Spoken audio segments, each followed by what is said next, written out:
We are here at the IMPD training range, and today we are joined by Officer Lamar Saunders. We're going to be talking a little bit about gun safety. We have a firearm here, and this is not loaded, correct? Correct. And how do we know that? Walk us through some of the steps that people need to take to make sure that they're staying safe when dealing with firearms. Okay, the first thing what we want to make sure of is that the slide is back. We make sure that there's no ammunition in the area, right? That's how we ensure that the gun is actually empty and safe. Now, that being said, we are still going to treat all firearms as if they are loaded, meaning we're not going to point them at each other, and we're not going to put our finger on the trigger, and we're going to keep it outside the trigger guard. Walk me through a little bit when somebody is cleaning a firearm, what they need to keep in mind as well. I know we've seen a number of incidents this year, somebody trying to clean their weapon, accidentally perhaps shooting themselves or hurting somebody else. What are things you need to keep in mind? Again, so I'll start with like the owner's manual here. The owner's manual will tell you things like the safety features and how to properly clean and maintain the weapon. Normally what they'll mention is that making sure that there's no ammunition in the area prior to even beginning the cleaning process. And that's on the individual firearm owner to identify that, right? So, for instance, again, we won't point this at each other. We'll keep our finger outside the trigger guard and off of the trigger.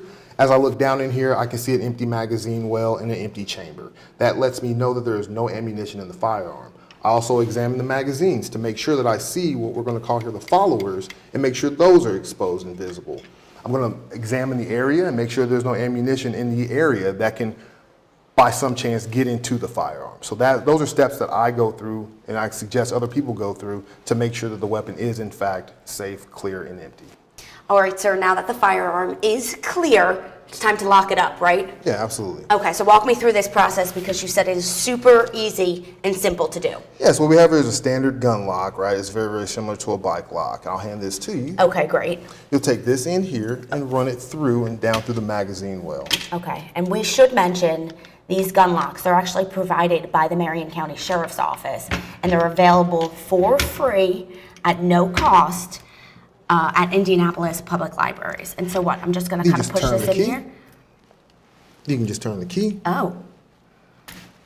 And it's secured. And that's it? Yes. Now, it's important to note that with the gun lock in place, this firearm is incapable of being fired. Okay. Walk me through also, I know we've heard from some people who are hesitant to get gun locks, thinking that it might take a few minutes to unlock. Can you walk us through or show us how simple it is to unlock this firearm from this lock? It's just as simple as taking the key, inserting it, turning it, and then removing the gun lock from the firearm. And that's it? That took what, a few seconds? If that.